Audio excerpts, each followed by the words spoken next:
အားလုံးပဲမင်္ဂလာပါခုကျွန်တော်ရောက်ရှိတဲ့နေက YCC ပြပွဲမှာပြုလုပ်နေတဲ့မြန်မာ Power and Solar Energy Storage Lightning Expo 2026မှာ Huawei ရဲ့ Android Silver Partner ဖြစ်တဲ့ Power Light ရဲ့ booth ကိုလာဖြစ်ပါတယ်အဲ့တော့လိုက်ကြည့်ပါ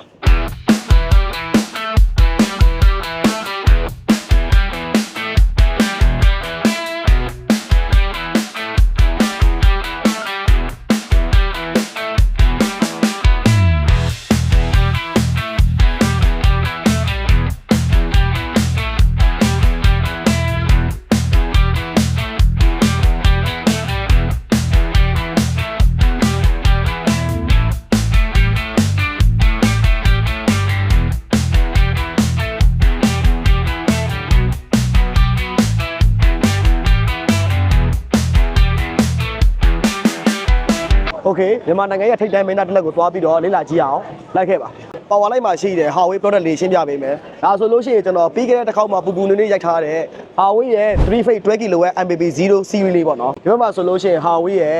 certificate stand ရှိတယ်ပေါ့နော် Huawei ဆိုတာကICT နည်းပညာလောကမှာတကယ်ထိပ်တန်းဆရာကြီးပဲအဲ့တော့မြန်မာနိုင်ငံကိုဝင်လာဆိုလို့ရှိရင်လည်းနှစ်ပေါင်း20ကျော်ပြီ Huawei ကနေပြီးတော့နောက်ဆုံးဆက်ရှိလာတဲ့ concrete inverter ပေါ့နော်150 kW အဲ့တော့ဒီကောင်လေးရဲ့ efficiency ကဆိုလို့ရှိရင်98.8% တွေသုံးလို့ရတယ်ပြီးလို့ရှိရင်ဒီကောင်လေးရဲ့ဒီ function တွေအဓိက key function တွေပြောရမယ်ဆိုလို့ရှိရင် PID ပေါ့နော် PID recovery function တွေပါမယ်နောက်ပြီးလို့ရှိရင် AFCI ပေါ့နော် F4 circuit interpreter function တွေပါတယ်အဲ့တော့ AFCI function ကဘာလို့လုပ်တာလဲဆိုလို့ရှိရင်ပြီးခဲ့တဲ့တစ်ခေါက်မှာ Huawei ရဲ့ MPP0 ကိုရက်ခဲ့တဲ့အတိုင်းပဲအဲ့မှာရှင်းပြခဲ့တယ်အခုတစ်ခေါက်ရှင်းပြမယ်ဆိုလို့ရှိရင် outdoor solar panel ပေါ့နော် panel နဲ့ဒီ inverter ကြားမှာ leakage တစ်ခုဖြစ်ခဲ့တယ်ပေါ့နော်ပြောချင်တာကဒီသွားနေတဲ့ဒီ cabling တစ်လျှောက်မှာဒီ cable တွေကပေါက်တာပြဲတာနောက်ပြီးတော့ရင်ငွေ့တွေရိုက်နေတာတွေတခုခုဒီ short circuit ဖြစ်ခဲ့တယ်ဆိုလို့ရှိရင်ဒီ inverter နဲ့ panel ကြားမီတာ450အတွင်းမှာ sensing လောက်ထားတယ်အဲ့တော့ sensing မှာတခုခု error တက်ပြီဆိုလို့ရှိရင် inverter နဲ့ဖြတ်ချပေးတယ် Huawei inverter ရဲ့ဖွဲ့စည်းပုံတွေမှာဆိုလို့ရှိရင်လည်း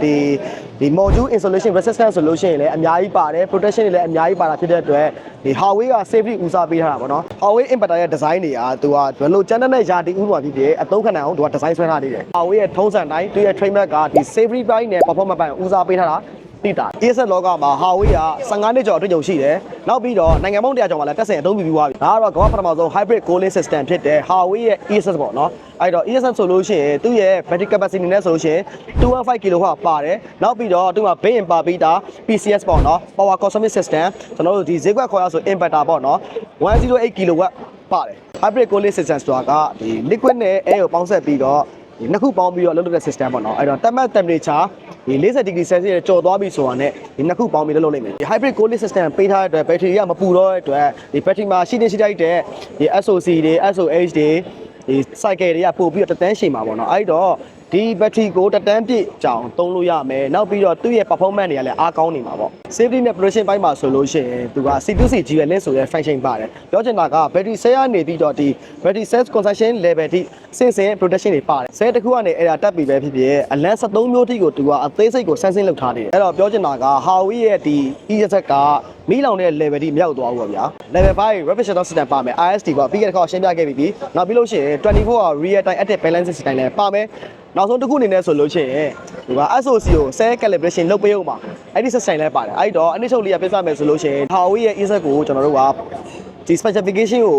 ရှင်းပြပေးတာပေါ့နော်အဲ့တော့နောက်ထပ် Huawei ရဲ့ ESS ကြီးကိုတပုတ်ကျွန်တော်တို့စင်ပြီးသားပုံစံမျိုးထပ်ပြီးတော့ထပ်လာခဲ့ဦးမယ်